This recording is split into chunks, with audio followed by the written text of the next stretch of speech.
Hello, you. This is Anne, your buddy, your friend, your katropa, and today we're going to talk about a game called Chibi Clash.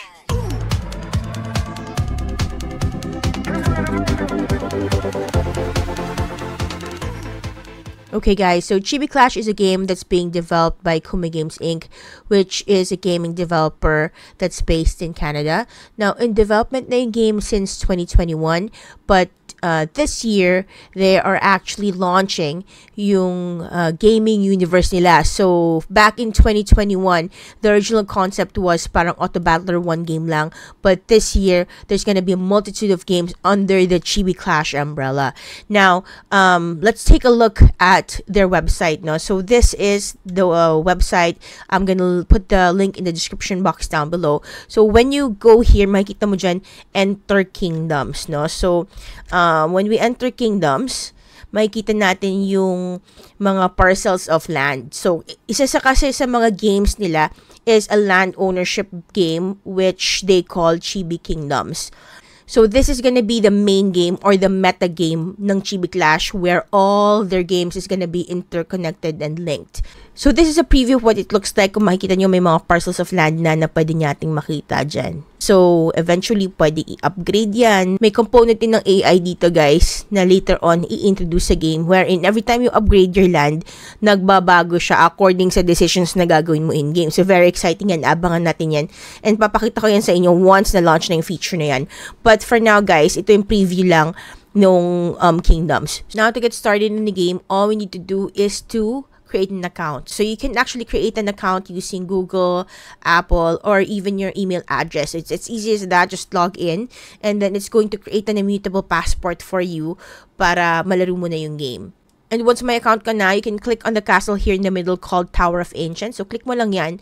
And then, may dalawang options dito. If you go to Kingdom Registry, guys, just go through the dialogue, no? This is interesting, guys, kung interested kayo sa lore or story, backstory, no? When you get here to open challenge, you can just go ahead and click that. And then, makikita nyo yung challenges that you can do here in the game that will reward you with Kingdom Points. So, ano ba tong Kingdom Points na to, guys? Itong Kingdom Points, yung if-farm nyo dito sa Chibi Clash. And farming these points, guys, entitles you to airdrops and huge rewards in the future. So, suggestion ko, kaka-open pa lang nitong challenges sa Chibi Clash like last week of February. So, marami pa kayong time para mag-farm ng Kingdom Points. Now, these are the options for you to farm Kingdom Points right now. So, the first one is through doing social challenges. The second one is by playing Survivor. So, Clash Survivor is yung survival game na embedded or accessible through kingdoms. Now, pag naglaro ka nito and you rank sa leaderboard, then you get more kingdom points. Pero kung medyo hindi ka grindy kind of player, more of like a casual gamer ka lang, gusto mo lang chill, gusto mo lang ng to pass the time, then you can actually defeat the first boss each day sa Survivor and may makukuha kang 10 kingdom points. Now, punta tayo sa Survivor. So, this is a survival kind of game. Very exciting na laruin. So, hindi to actually yung main account ko, guys. I created a new account para talaga pakita sa inyo how the game is played. So, when you go into the game, may makikita kayo leaderboards. Tapos, makikita nyo yung mga scores ng nasa top. And again, those na nasa leaderboard, sila yung makakakuha ng Kingdom Point rewards. So, pag nag-start kayo ng game, guys, meron sa inyong bibigay na parang mga temporary weapons. These are temporary kasi eventually, ito yung magiging mga NFT items na pwede nyong makuha in-game. Now, ito sa ngayon, temporary pa lang siya, pero pwede natin siya magamit para matry natin kung paano siya nag-work. So, ito, mga consumables, lalagay mo lang siya doon sa mga boxes, and then piliin mo lang yung best combination for you. So, if you fill out ko lang lahat to as necessary, and then makikita nyo dito yung change sa stats. Ayan yung mga additional boosts na binibigay sa akin ng mga dagdag ko na mga items. Ito yung mga abilities in-game. Hindi ko na siya discuss kasi makikita nyo naman siya while we're playing. Now guys, when you start, you get to choose an ability to start with. So random siya guys, magbabago-bago to. For me, I like to start with the passive abilities first. So I'll go with number 2. Pwede mo palang gamitin yung keyboard mo dito, yung numerical pad mo, yung numbers 1, 2, and 3 to pick the abilities, and then ASWD or arrow keys to move your character.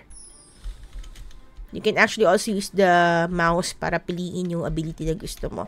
So, makikita nyo dito, just move around in circles, guys. Yan, ang goal lang natin is iwasan, or not exactly iwasan, pero mapatay itong mga minions. Yan.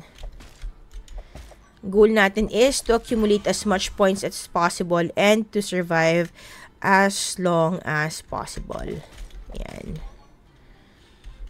And then, towards every time na you accumulate certain points or level, meron ka makikuha na ability. So, this time, guys, no, pipiliin ko yung bow para makita nyo.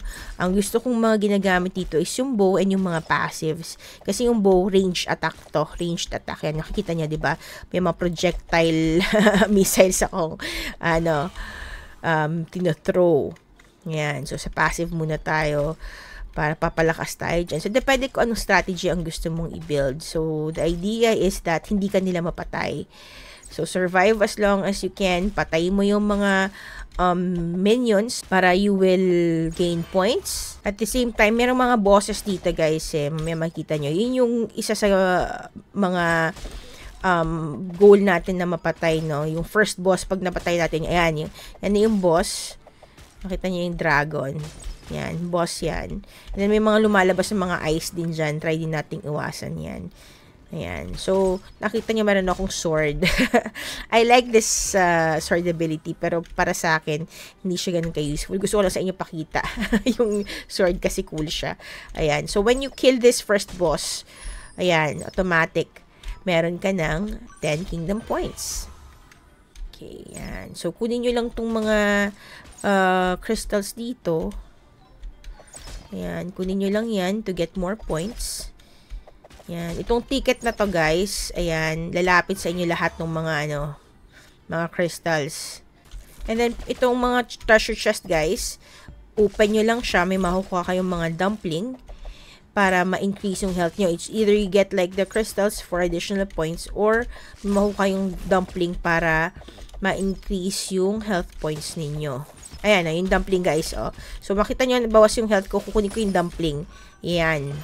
So, nakita nyo na increase yung health ko pag kuha ko ng dumpling. Kaya lang, nagstay ako dun sa gilid. So, ito naman, guys, pag kinuha ko tong, yung parang firecrackers, makita nyo yan, may explosions to help you get rid nung mga, nung mob. Natin to ulit. Yan, new explosion. Nice. So, as you progress through the game, guys, pahirap siya ng pahirap. And one of the tips that I can give you is, while madali pa siya, open as many treasure boxes as you can. And then, wag yung muna kukunin agad yung dumpling. Hayaan nyo lang yung dumpling doon. Para pag nangailangan na kayong ng dumplings, meron kayo agad mahuhugot pag talagang kailangan nyo na. May mga passive abilities that would grant you parang additional health points, ganyan. Yan. Tapos, makikita nyo dito sa gitna, guys. Ganyan, guys, makita nyo, merong mga blessings na binibigay sa inyo. So, pag nakuha nyo yung medic na blessing, invincible ka for like a few seconds. Tapos, si Santiago naman gives you additional attack blessing and attack speed up. Yan. Okay. So, tignan natin, guys, hanggang anong score tayo makaabot. Sana makapasok tayo agad sa leaderboard for today's video. Ay, nakuha ko yung dumpling. Ngayon ko sanang kuhanin. Ayan, so nakikita nyo, guys, nag-ipon na ako ng dumplings dyan. Para pag later on, medyo humirap-hirap na yung mobs, meron na akong madaling ma-access na mga dumplings. Ayan. This is really helpful as well. Kunin mo yung mga blessings. Itong mga firecrackers, pagka maano na yung mob, marami na sila. Ayan, kuhanin mo rin. See, malaki na yung damage nung nung firecracker. Itong mga to, guys, itong red circles, napaka-tricky niyan. If front run ka niyan, so ako ginagawa ko, zigzag ako para maiwasan siya. So, ayan, see how convenient it is na kapag meron ka na naka-ready na dumplings, gagrab mo na lang. Tignan natin, guys, kung makaabot tayo sa leaderboard kasi I think right now, yung nasa top is nasa 200,000. So, Hopefully. Ambisyosa tayo. Tingnan natin kung maabot natin yan. Okay, so let's try to keep getting those chests, those treasure boxes para meron tayong mga ipon ng mga dumplings. Yan. And we just keep getting those crystals for points. Ayan. Try nyo iwasan din yung mga red and blue balls na yan kasi that gives you a lot of damage later on in the game. Tapos yung blue na balls na yan ay it will slow you down.